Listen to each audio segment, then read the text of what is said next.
There we go. Welcome everyone to the 7:30 live session. My name's Jackie Lewis. Normally we meet on a Tuesday night at 7, but this week is very special and I've got Chrissy Freer with me, and the timing worked for this Trojan of a PhD student for 7:30. Seems that the later hours are better at the moment, right? So we meet on the page every week and we talk about nutrition and health and all things bariatric surgery. And we generally answer questions from the group and do all sorts of other great things. But tonight we've got a special edition, and we're talking anti-inflammatory with Chrissy Freer. Let me just introduce Chrissy very quickly. To do that quickly, with her extensive understanding and background in nutrition, is hard to do, so bear with me. Chrissy is a registered nutritionist. She's currently a PhD student in human nutrition at Deakin University, and she's focusing on chronic disease, which is what tempted me to bring her on the show. She's a member of the Nutrition Society of Australia. She initially studied nutrition as a way of combining her passion for nutrition, health, eating, and good food. And Chrissy's written numerous books. I'll send you to her website at the end of the show. We've got Super Grains, Eat Your Way to Great Health, which focuses on ancient grains and also includes 6 different gluten-free grains, if that's the way you need to go. Also, Super Legumes, Eat Your Way to Great Health. And my favourite, this one, which you won't be able to see with my background, but this one is the Anti-Inflammatory Cookbook. I'll share my screen later on so you can see it properly. I picked this book up not that long ago and pretty much just started using it for every breakfast, lunch and dinner for my family. My friends get the dips when they come for dinner. You could cook everything out of the Anti-Inflammatory Cookbook and be quite happy, I believe, which prompted me to chase up Chrissy and find out a bit more about it. So without further ado, could you please all welcome Chrissy Freer? Thank you for joining me. How are you? Well, thanks, and thank you for that lovely intro, Jackie. That was very kind. I'm pleased. And so tell me a little bit more about what led you to, firstly, writing lots of books. Was it something that came easy to you?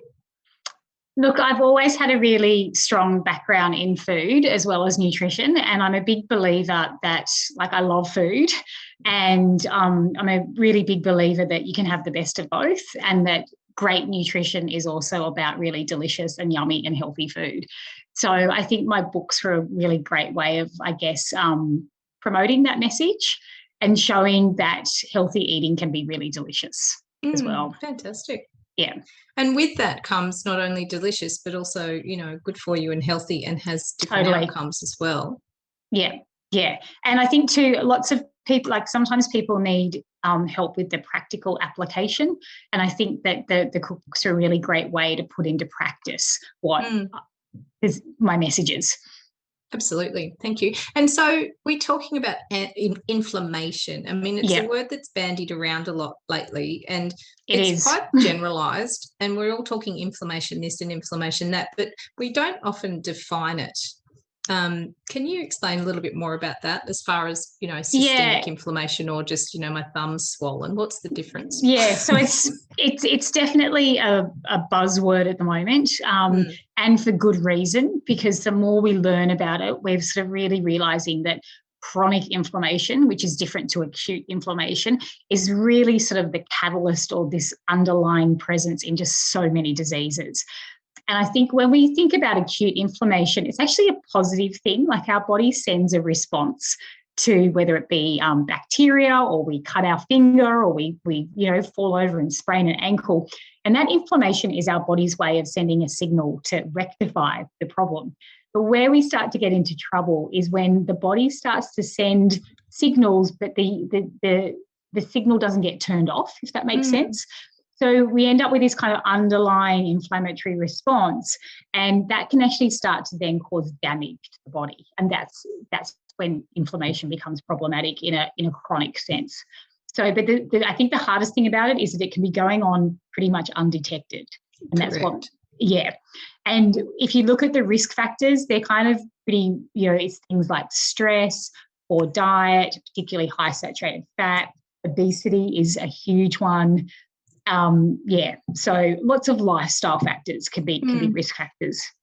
Yeah, and a combination of, genetics and lifestyle and genetics. Aging is another big one. So just getting older puts us at a much greater risk of inflammation. Yep. Yeah, you're not selling that to me. Sorry. And so when you talk about this, what's the big deal? What can happen if we just go through life and we're living this inflammatory style of, maybe eating, or we're drinking a lot of alcohol, or we're eating a lot of processed foods, or we've got underlying issues that are inflammatory. What happens if we keep on going down that trajectory? What would we expect to see as a health outcome? Yeah, it's just associated with pretty much every chronic disease. So it puts you at much greater risk of all chronic disease, whether it be liver disease, type 2 diabetes, cardiovascular disease. It puts you at risk of dementia. The list goes on. And it seems to be this, as I said, and once you sort of have one chronic disease, that puts you then at, really much greater risk of another chronic disease.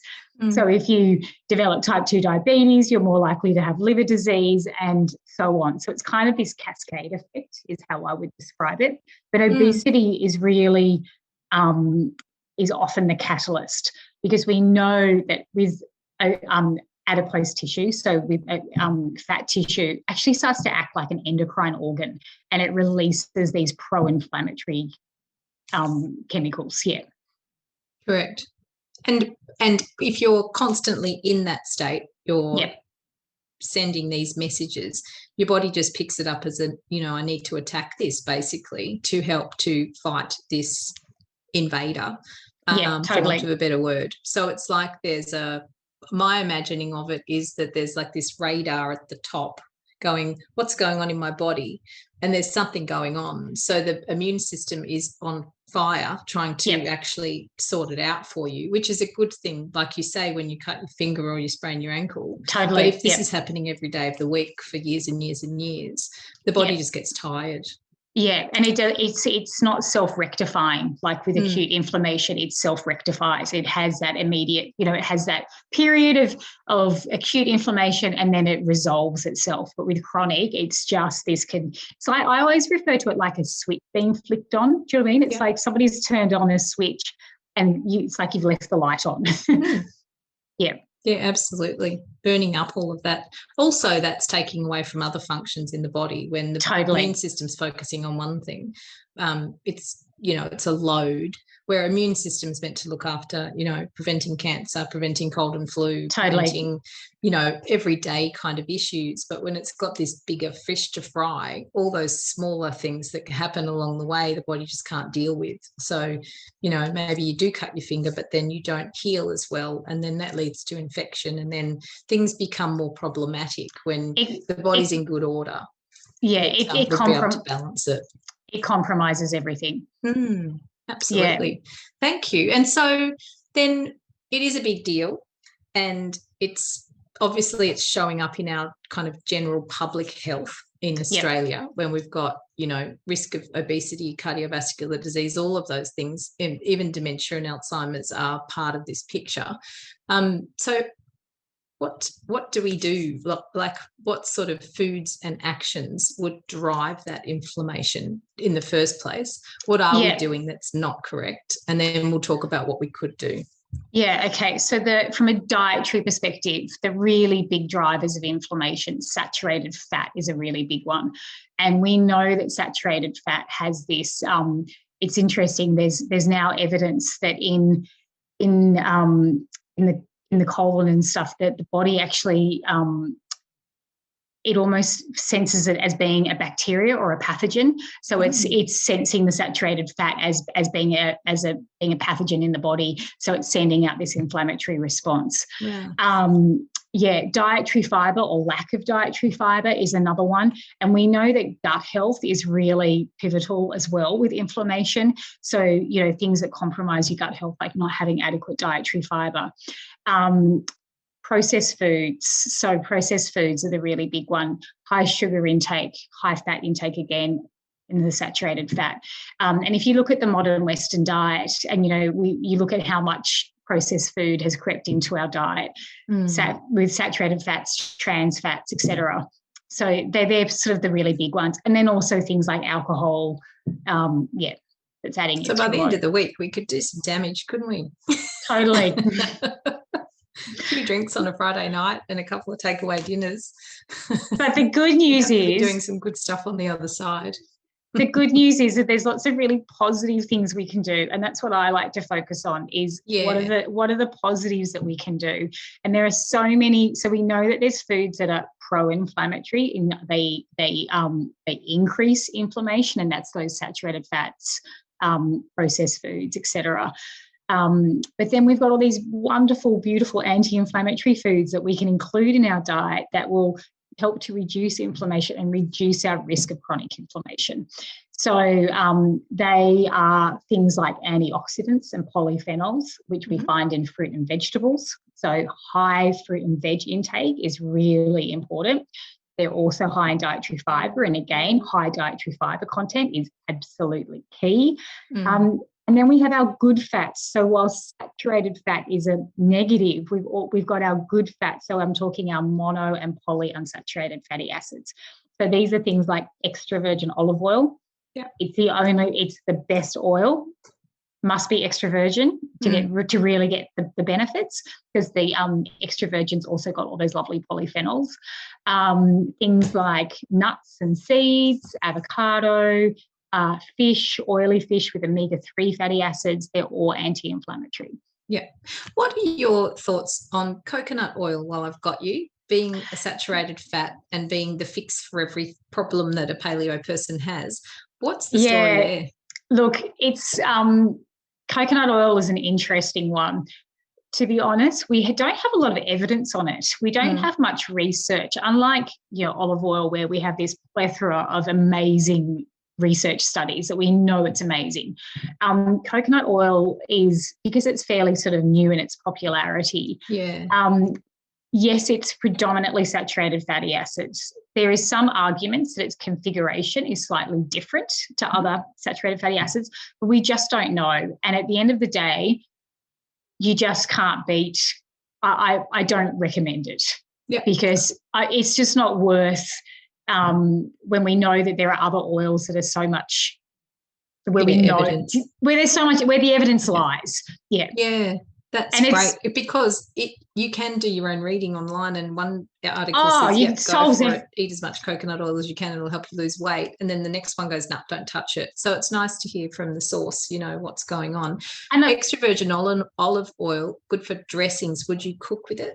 Yes, I do. And this is a bit of a myth. There used to be, for years when I worked at Delicious Magazine, it was like, you don't cook with extra virgin. It's only for, but we now know that it retains its properties when heated.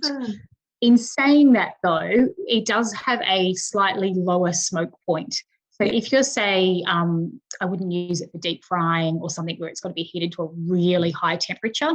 And for something like that, something like macadamia oil is very good. It's got a high smoke point. And for stir frying, macadamia oil is fantastic.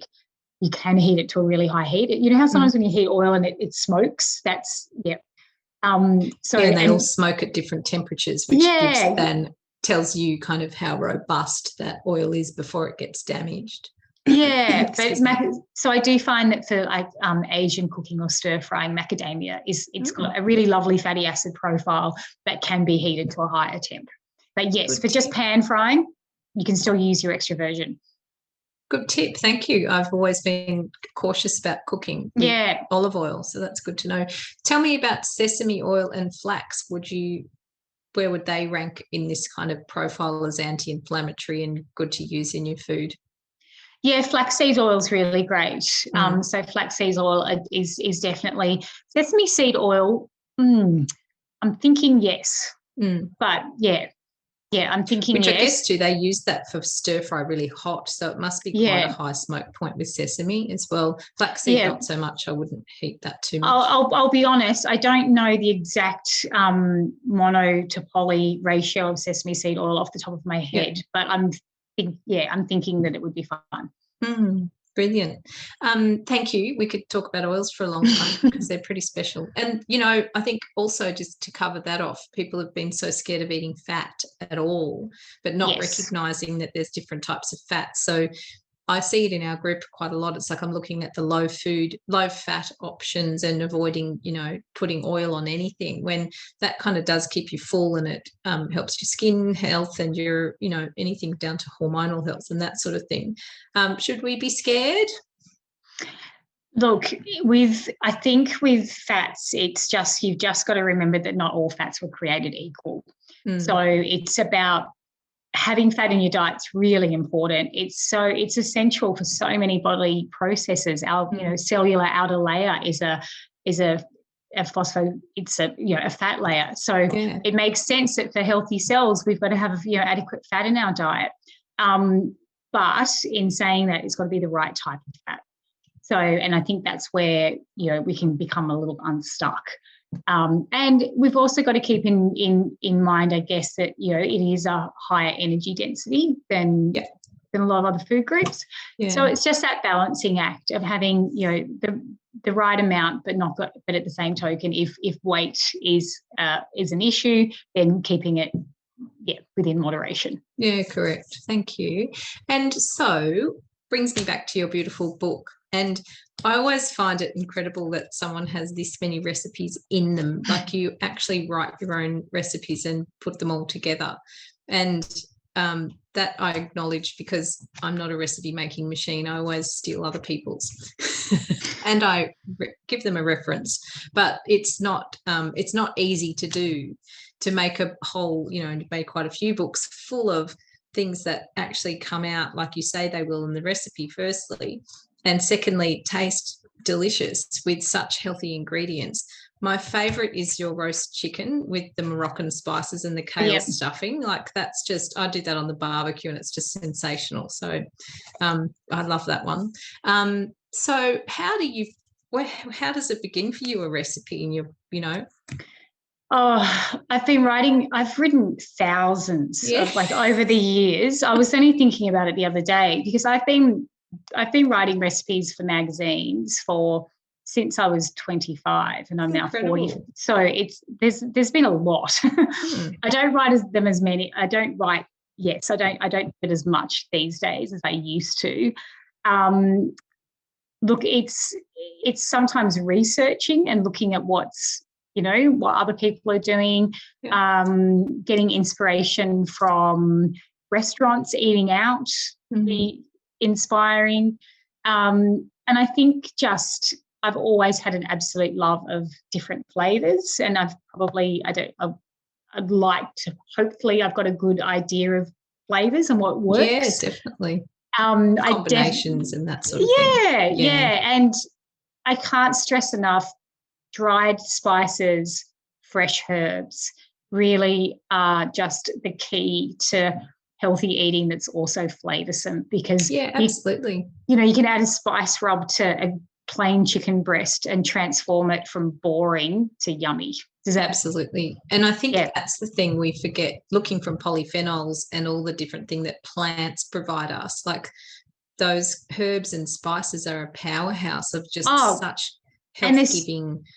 People use them as therapy, don't we? We prescribe herbs and we prescribe, different spices as well, like turmeric and that sort of stuff. But they all have these incredible properties that a meal replacement shake just can't quite cut. Well, if you think about like cinnamon, turmeric, ginger, garlic, they're all full of anti-inflammatory compounds. Yeah. So, they're boosting your anti-inflammatory intake as well as providing flavour.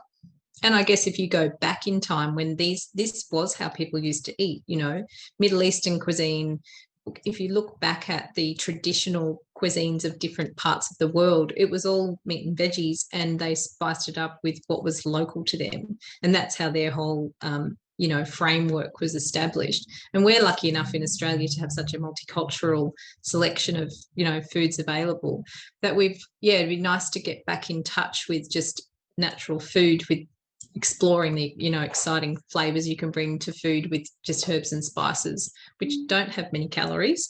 No, negligible. All they do is bring healthy options. This week in our group, we're talking about swapping out condiments, like, don't put Heinz tomato sauce on something, come in with another option. And the blog this week is all about kind of swapping out different, less healthy choices and bringing in, these natural options as well. It's it's very timely that we're here. So if we're bringing in these anti-inflammatory foods, do we have to do it every single day, every meal? Do we have to be 100%? What can we expect to see when we do bring these foods in and change the way we look at food as far as, what it brings to our health? Look, obviously when you make dietary changes, you get back what you put in. Does that? But it's, if you absolutely transform your diet, you're going to get a bigger benefit. But in saying that, even adopting some simple changes, you will see benefits. So, for example, if you're not having a high vegetable intake and you increase your veggie, I always say, if somebody says to me, what is the most important or simplest thing that I could do to improve my health and my inflammation, is it's increase your vegetable intake. It's so even just adopting those small changes, they do add up. And I always say to people too, baby steps. If you start off by, if you're currently having vegetables once a day, start eating vegetables twice a day, including them at lunch and dinner, not just at dinner time. Making simple swaps, like swapping, that you're swapping the butter that you're having on your toast with either skipping the butter or using a plant-based spread. Just making those simple changes, because they do add up. Yeah, I think we need to recognise that it's and it doesn't take too long before you'd expect to see that your body's making changes. Totally. Fibre. It takes out excess hormones, cholesterol. It acts as like an internal broom for your body. And it's probably the one thing that Australians don't really, they absolutely miss the mark totally. And in our community, where we've got such limited room to fit things in, and protein is suggested as the first choice, fibre can slip, and so even supplemental fibres are helpful because they kind of have the same mechanism. Ideally food, because it comes with all those beautiful food-related ingredients and benefits. But I think fibre, if you're meeting your targets, you can expect to see your health change pretty quickly. Fiber's a huge one. Fiber is just, as you said, cholesterol, blood sugar levels, our gut biome, which is we only know the tip of the iceberg with our gut. Like the knowledge on gut health, we've got so much to learn, but it's really fascinating. With every chronic disease, there's certain bacteria that is typically there's overgrowth. Yeah. So we know that having an unhealthy gut microbiome places you at much, is a risk factor for chronic disease. And dietary fibre is so pivotal to gut health. Yeah, and even mental health. They're looking at isolated strains that will actually change the connection between the gut and the brain, and help with those, even ADHD, all that sort of stuff. There's a whole lot of research. Aren't we lucky we're living in a time like this, because there's people like you out there doing all of this work and bringing this to the fore, when for years and years we really, this has been, I think in the last 50 years for nutrition, we're really starting to put things on the map. Even looking at genetically what we can do, if you've got a family history of heart disease or cancer or that sort of stuff, looking at, yes, it may be a genetic predisposition, but you could eat your way around it in some ways. Look at your stress management, that whole picture, and have those genes not actually so keen to express themselves in your life. And no, we didn't know that. I don't know how long that one's been on the table, but it's kind of new when you look at the scheme of things. Yeah, and I think that's what makes the nutrition space so exciting, is that we're constantly learning. We're constantly, which I think is why I've spent my entire life studying. I'm a little bit obsessed. But it's the more you learn that you realise how little you know and that you need to learn more.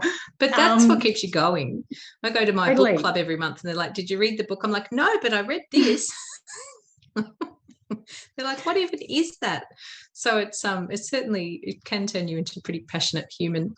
And so from your most recent, the Anti-Inflammatory Cookbook, what's your favourite? What do you go to? Oh, gosh. That book has got a lot of favourite recipes in it. Yeah. I eat a predominantly plant-based diet. Yeah. So I really love the veggie stack in there with the cashew cheese. Oh, yeah. Yeah, because it's something that I can make and then I've got it for the week. And that's another tip I will give, is making things that you can then, that you've got for the week, because healthy eating is about smart eating, and it's about making things that you've then got on hand to, for when you're busy. Yeah, you have to be a few meals ahead, I think, don't totally, you? Just because components of things to pull out of the fridge and make something up.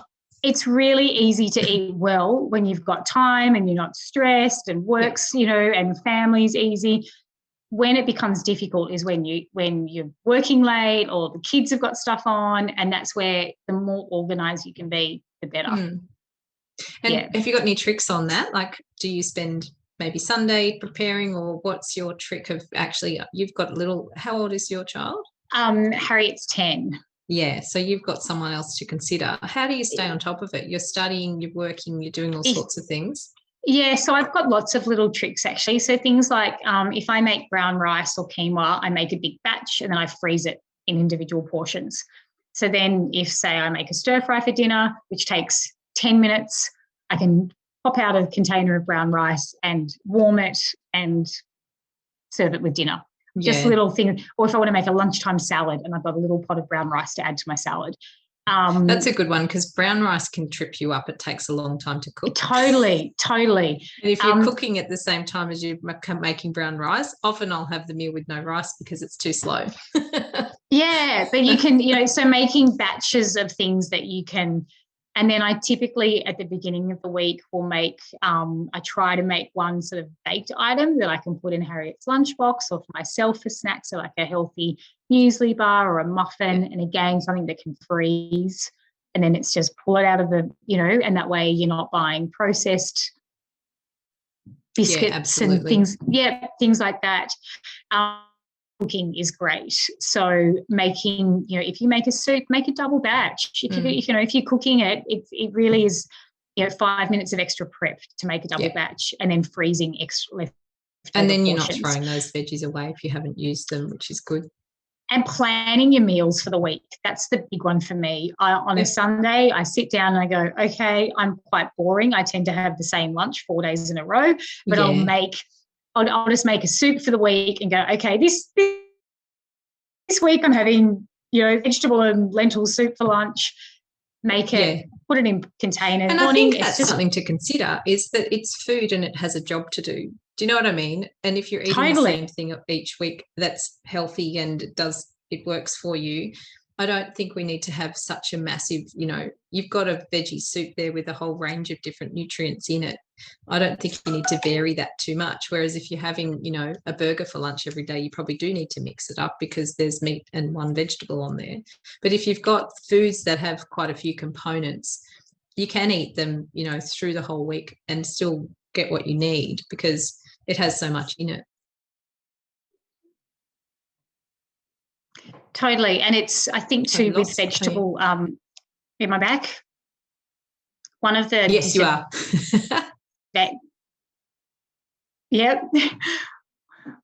One of the disadvantages of living in up here is that the internet reception is always terrible. That can be a blessing and a curse. Yes, it can be. I can hear you. You can hear me? Okay. Yeah. Yeah, it depends on the time of night too. I've got one question for you here, Chrissy, from Raylene. With my new gastric bypass dummy, I'm worried about increasing fibre as my bowels are already a little bit loose. Would fibre make it worse or would it help, do you think? Yeah, look, that's a really great question. And fibre is one of those interesting things that we assume that it's going to, I mean, it can increase frequency, but it can also help firm stools, interestingly. And there's actually a really great fibre. It's called partially hydrolyzed guar gum, PHGG, and it's actually a powder. So it's, but it can actually help it will regulate whether you've got diarrhea or constipation, it regulate your bowel movement. So something like that could be a really good option to include. But yeah, fibre doesn't necessarily give you diarrhea as such. It typically will help regulate. And in fact, too much fibre can actually make you constipated. Yeah, it's bulking. So if you are constipated already, sometimes adding lots of fibre in will just give you more problems in that way, because it's bulking up the stool and taking up more room, which you'd want with a loose stool. Totally. That's a good point on the partially hydrolyzed guar gum, because you only need a tiny little bit of it. It's not, a smoothie with a whole stack of it in there. I start people out on half a teaspoon of that sometimes, just to see what it's going to do. IBS patients and that sort of thing.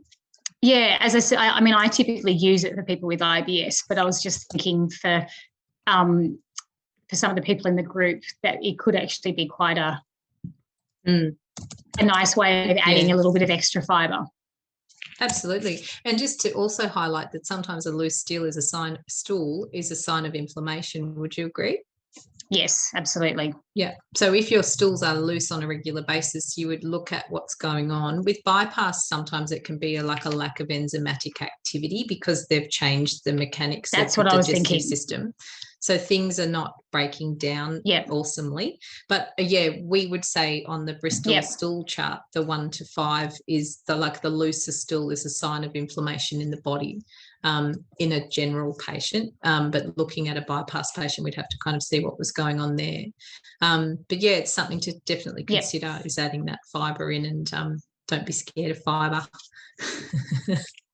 And I was going to do, Chrissy, while I've got you, is just ask the girls in the group if they've got any questions. You can either unmute your microphone, and now's your time to shoot any questions you've got at Chrissy.